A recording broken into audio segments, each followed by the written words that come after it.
I'm on the phone with Rob Leach, really good buddy of mine. And he started talking about this Enzo for sale.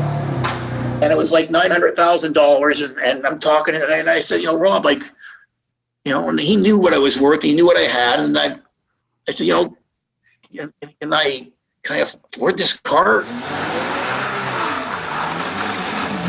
900,000. He just broke out laughing. He goes, fuck. Do you know how many guys own Porsches and Ferraris and they lease them, or how many guys have 2 or 3 million in the bank and they're buying $1 million cars or whatever? And I had no idea, and I couldn't imagine that, because I thought I was still poor at 100 million. But Tom, did you know these people, like all these guys you're around every day spending this money? You never asked that. You just assumed. You saw the way they lived. They had nice suits, big houses. You assumed they had more. Okay. So at 100 million, I didn't know how rich I was, and I was worried about spending 900,000 on a Ferrari. So I bought it, and then it blew up on me while I was driving it. I was engulfed in flames while I was driving, and I got out and started running. And this is where you start to figure, like, as I'm running down the highway and there's cars coming at me, nobody outside of a Soyuz in the middle of nowhere stopped and see if I was okay, stopped to talk to me.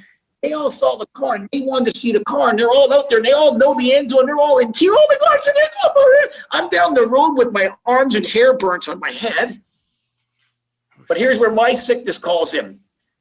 I called to tell them I'm going to be delayed, but I'm still coming. We're not going to be able to put the Enzo on display like we said. My next call was with Rob Leach to get me another Enzo right away. I don't care what it costs, because I didn't want anybody knowing I lost mine to a fire. I saw what was going on, and it was going to be another one of the Tom Buds, stick it to everybody. So I ordered the car, and then I had him put an order in for a new license plate right away before we found the car. No, I put in the order. I gave him the license plate I wanted. And then he found the car. I was to get order the plate. So he found the car in Saudi Arabia for 1.5, 1.6 million. I said, take it. And then he got me my license plate, and it said, what fire? So by the time I got back, within about a month or 5 weeks, the car is in Kelowna, the plate's in Kelowna, the plate's on. I didn't take the car out a lot anyway. I would go and drive around. Everybody go, oh, I thought your car was on. So that was the license plate, because I didn't want people always asking me. So my license plate just said, what fire? So I denied the fire for years, except it's all over YouTube. So it was the most hit video in that month, that year. What happened? Did you find out, or did you get your money back, or did something happen?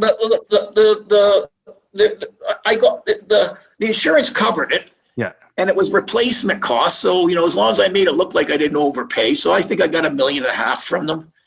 And, I was under investigation. They investigated a hit on my life. They sued the manufacturer, Ferrari. They sued the mechanics on the car. Everybody was sued, cross-sued. Mm-hmm. And I didn't care. It didn't bother me. And, I think it was one of those flukes, some oil dripped down from something and hit the brakes. It happens. I was doing 260. They get hot. Yeah. Right. So, but I guess there's been 5 or 6 Ferraris like that go up in flames, and there's a suspicion there's something wrong with them. And I don't. I think that there's something dripped off the car and hit something. And did you get rid of it now? It's done. Both. What happens, I had 10 cars at one point, like all nice. And when Dylan died, I had to get rid of the car that him and I drove in all the time, a Ferrari 599. Mm-hmm.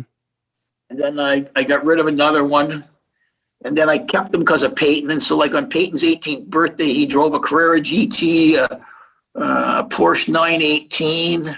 Oh, yeah. And a Ford GT, and a GT3. He drove 4 in one day with pictures. Like, what kid has that in their portfolio, right? So, but he liked it, and I'd let him drive them every now and then. Once Peyton died and I settled out from that, honest answer is, until last summer, I've had zero interest in my cars, and I actually don't enjoy them. It's one of those things that just triggers me. Did you sell all the rest of them? No, but I'm down to 4, because it's kind of like, why do I own these? Why did I own them in the first place? And I did like to drive them, and I would use that as my excuse, but I probably owned them for other reasons too.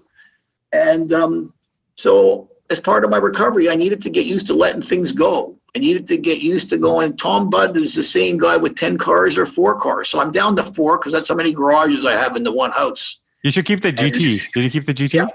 Yeah, That's a collector now. Yeah. And the 918, because that one Dylan helped me design. And so I use the 918 in the Mad August car rally. We take that with the kids ride. And the Carrera GT I just love, and my fiance loves racing cars, so I'm actually back into it. I started going back out to the track, and I'm gonna do more. And but I see what you're saying though. Like, what was the point of all this? Yeah, I can see that. Yeah. Happy that you. And I'm not unhappy without the car. So again, I weighed it and I sold one, and I sold the